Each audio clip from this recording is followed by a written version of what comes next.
어제 우리가 살펴본 열왕기상 14장 전반부는 여로보암 왕에 대한 말씀이었습니다. 북이스라엘 왕 여로보암 왕이 죄악과 아비야 아들 죽음입니다. 북이스라엘 초대왕 여로보암은 역대지략에 기록됩니다. 어제 말씀 열왕기상 14장 20절입니다. 여로보암 왕이 된 지 22년이라 그가 그의 조상들과 함께 자매에 그의 아들 나답이 대신하여 왕이 되니라. 여로보암은 북이스라엘 왕으로 22년을 통치합니다. 조상들과 함께 자고 그의 아들 후손 나답이 왕위를 이어받게 됩니다. 이어서 오늘 열왕기상 14장 후반부에 보니까 남유다의 초대왕 솔로몬의 아들 르호보암을 말씀하고 있습니다. 오늘 21절 말씀입니다. 솔로몬의 아들 르호보암은 유다 왕이 되었으니 르호보암이 왕이 오를 때 나이가 41세라 여호와께서 자기 이름을 두시려고 이스라엘 모든 지파 가운데 택하신 성읍 예루살렘에서 17년 동안 다스리니라. 그의 어머니의 이름은 나아마요 암몬 사람이더라. 아멘. 41세의 남유다의 초대왕이 됩니다. 예루살렘 성읍에서 한 17년 정도 르호보암 왕은 통치하게 됩니다. 그런데 이 말씀에서 중요한 것은 하나님께서 르호보암을 왜 왕으로 세웠는가입니다. 그 이유가 무엇입니까? 여호와께서 자기의 이름을 두시려고 르호보암을 남유다에 세웠다. 이 딱 한 가지 이유가 르호보암이 왕이 된 이유입니다. 북이스라엘 여로보암은 자기 이름을 세우려다가 자기 자신은 물론이고 가족, 민족, 나라가 패망길로 가게 됩니다. 그래서 오늘 하나님께서 르호보암 왕에게 부탁하시는 겁니다. 북이스라엘 왕의 심판을 교훈 삼아 명령하는 것입니다. 교훈의 핵심입니다. 예루살렘 성읍에 유다 지파를 세우셔서 여호와의 이름을 두시려고 오늘 르호보암 왕을 세우셨다라는 것입니다. 오늘 말씀의 결론입니다. 하나님께서는 이 땅에 창조하신 창조주, 이 땅을 창조하신 창조주, 역사의 주관자, 세계 만물 질서의 경영자, 다시 오실 심판자, 무엇보다 우리 구원의 구주가 되시는데 이런 수많은 하나님의 이름을 오늘 예루살렘 성읍 유다 지파를 통해 우리를 통해 후대에 그의 이름을 두시기 위해서 오늘 왕을 세웠다라는 것입니다.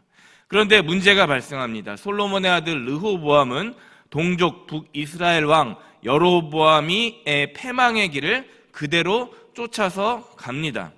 특히 우상을 따라가다가 하나님을 멀리한 죄악을 범하는 것을 보고도 눈앞에서 보고도 깨닫지 못합니다. 이방족 속 우상을 따라가는 것입니다. 그 시작은 르호보암의 어머니가 암몬 사람 나아마였다는 것에서 출발합니다. 아버지 솔로몬 왕이 이방 여인과 우상을 나라에 들어오면서 나라가 갈라지고 쪼개지고 본격적으로 음란한 이방 우상을 들여온 것입니다. 물보다 진한 것이 피라고 했던지 아들 르호보암은 아버지 솔로몬의 우상 숭배, 어머니 암몬 사람 나아마를 떨쳐내지 못합니다. 우상의 시초였던 부모의 연을 떼지 못합니다. 오히려 어머니가 하라는 대로 암몬의 우상을 따라가는 것입니다. 22절입니다. 유다가 여호와 보시기에 악을 행하되 그 조상들이 행한 모든 일보다 뛰어나게 하여 그 범한 죄로 여호와를 노엽게 하였으니.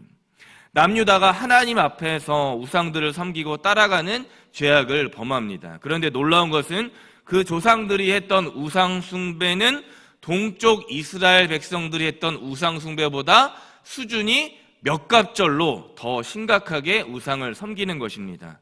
하나님을 노하게 할 정도로 우상 각종 또 음란을 따라가게 됩니다. 23절에 보니까 산 위에 나무 아래에다가 산당을 설치해서 우상과 아세라 신상을 설치합니다. 설상가상으로 거기서 남색하는 일까지 벌어집니다. 이스라엘 자손 앞에서 쫓아내었던 그 예전의 옛적 일들을 그대로 다시 지금 르호보암 왕이 들여오고 있는 것입니다. 하나님 보시기에 가증한 일입니다. 유다의 아버지 솔로몬이 세운 성전이 이미 유다 땅에 있음에도 불구하고 사방팔방 나무가 있는 곳이면 죄다 산당 제사물을 거기에다가 놓는 것입니다. 분향하고 제사하고 온갖 음란한 일, 남색하는 일이 펼쳐집니다. 왜입니까? 나라의 임금이, 리더가 하나님의 말씀을 가지고 하나님의 율법과 계명을 가지고 백성과 나라를 다스려야 하는데, 르호보암 왕이 어머니 나아마의 꾀에 넘어갔기 때문에 암몬신, 아세라신을 지금 섬기고 있는 것입니다. 어머니 우상의 영향력이 전 국민에게 급속도로 확산되고 있는 거예요. 그래서 가정과 지역, 나라와 민족의 지도자, 왕, 또 가장은 그 역할이 매우 중요합니다. 잘못된 한 사람이 세워지면 그 한 사람의 리더 결정으로 인해 나라와 가문, 지역 모든 것이 왔다 갔다 하기 때문이에요. 한 명 왕이 우상에 끌려가니까 온 백성이 우상에 끌려다니는 것입니다. 마찬가지로 우리나라와 전 세계의 산적한 문제의 대부분은 지도자의 영적인 문제, 또 통치력, 또 상황들로 인해 왔다 갔다 합니다. 리더와 왕들이 먼저 하나님을 섬기는가, 또 우상을 따라 섬기는가에 따라서 나라의 운명과 국운이 왔다 갔다 하는 것입니다. 하나님을 섬기면 그 기초가 든든히 서가고 우상을 섬기면 그 기초가 무너지기 시작하는 것입니다. 결국 우상을 따라간 르호보암은 통치 불과 5년 만에 하나님의 심판 도구인 애굽 시삭에게 침략당합니다. 하나님 성전 안에 있는 모든 것들, 선대왕 솔로몬이 이룬 부와 명예와 권력과 업적을 하루아침에 이방 애굽에 탈취당합니다. 금방패로 왕국문을 지켰는데 이제 그 금방패가 다 뺏겨서 그 많던 금을 전부 애굽에 뺏겨서 놋방패로 성전과 왕궁을 방어하게 됩니다. 세상이 볼 때에도 매우 초라해진 것입니다. 하나님께 받은 모든 축복과 영광이 순식간에 물거품이 되는 것입니다. 르호보암은 북이스라엘 여로보암과 같이 29절에서 그의 사적과 행한 모든 일이 역대지략에 기록이 됩니다. 불행 중 다행입니다. 그런데 르호보암 역시 말년에 계속 불행하죠. 30절에서 르호보암 왕과 여로보암 사이에 일평생에 전쟁이 그치지 않았더라라고 말씀하기 때문입니다. 지금 계속해서 이스라엘과 팔레스타인이 내전을 벌이고 있는 것과 마찬가지로 르호보암은 자기가 눈을 감기 그 직전까지도 전쟁이 끝나지 않았습니다. 동족성전의 비극입니다. 말씀을 맺습니다. 르호보암은 하나님의 신실하신 나단 언약으로 말미암아 하나님 은혜로 그의 조상들과 다윗성에 함께 장사가 됩니다. 반쪽짜리 인생으로 생을 마감합니다. 평생에 하나님을 따라갔다, 내가 평생에 하나님을 섬겼다, 평생에 하나님을 사랑했다라는 이런 수식어가 단 한 번도 붙지 못한 왕이 르호보암 왕입니다. 여로보암 왕과 다를 바가 없습니다. 동족 북이스라엘과 전쟁을 치르고 또 애굽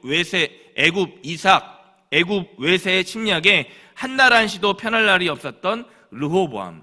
안타깝게도 열왕기상 14장 마지막 31절은 그 르호보암 왕의 어머니를 굳이 언급하지 않아도 될 그 어머니를 한 번 더 말씀합니다. 그의 어머니의 이름은 나아마요 암몬 사람이더라. 이것은 아들인 르호보암 왕이 평생에 암몬 이방 여인 이방 우상과 음란 산당과 제사에서 자유롭지 못할 날이 단 한순간도 없었다라는 거예요. 평생에 암몬, 나아마, 아세라 신상을 따라갔다라고 하는 것입니다. 우리 우상들에게 나라를 대리섭정 당한 것입니다. 사랑하는 법한교회 성도 여러분, 오늘 저는 자녀와 손들에게 어떤 부모, 어떤 조부모의 역할을 감당하고 있습니까? 혹시 우상을 섬기는 나아마와 같은 부모가 아닙니까? 그렇다면 우리는 자녀들에게 하나님의 이름을 자녀들과 후손들에게 두어서 지키게 해야 합니다. 세상이 아무리 빠르게 정신없이 돌아간다고 하여도 출세, 성공, 번영, 명예, 인정, 심지어 이런 모든 것 외에 안정을 내가 추구한다고 하여도 그것이 하나님의 이름을 내 집과 내 터전에 두는 것이 아니면 전부 다 무용지물이 되는 거예요.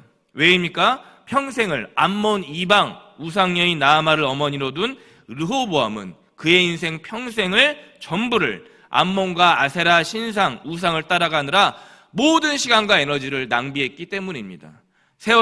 그런 허송세월한 사람으로 기록되었기 때문입니다. 결국에 르호보암 왕의 대를 이었던 아들 아비암 역시 하나님을 따라가지 않았다라고 말씀하고 있습니다. 대를 이어지는 것입니다. 사랑하는 법방교회 성도 여러분, 우리들은 우리 자녀들과 후손들에게 영적 유산을 물려주어야만 합니다. 어떤 영적 본을 보여주어야겠습니까?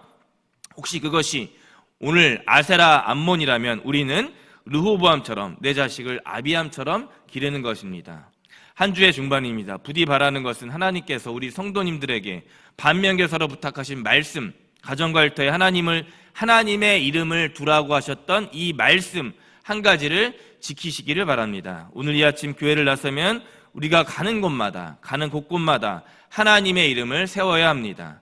바로 그때 우리는 하나님의 거룩한 백성, 하나님께서 말하시는 영적 부모, 또 영적 유산과 후손을 세우는 귀한 법학교의 성도님들이 되시는 것입니다. 이 수요일 아침 그렇게 하나님의 이름을 곳곳마다 세우시는 법학교의 성도님들 되시기에 주님의 이름으로 간절히 축원합니다. 아멘. 르호보암 왕이 오를 때 나이가 41세라 여호와께서 자기 이름을 두시려고 이스라엘 모든 지파 가운데 택하신 성읍 예루살렘에서 17년 동안 다스리니라. 아멘. 주님, 수요일 아침 생명의 말씀으로 우리의 심령을 일깨우시니 감사합니다. 열왕기상 14장 이방 우상 어미 나아만을 따라가는 르호보암의 인생이 아니라 하나님께서 말씀하신 하나님의 이름을 내 모든 곳에 두어 영적 후손을 길러낼 수 있는 영적 아비의 삶으로 우리들이 살아가게 하여 주옵소서. 나를 죄에서 구원하신 예수 그리스도의 이름으로 간절히 기도드렸습니다. 아멘.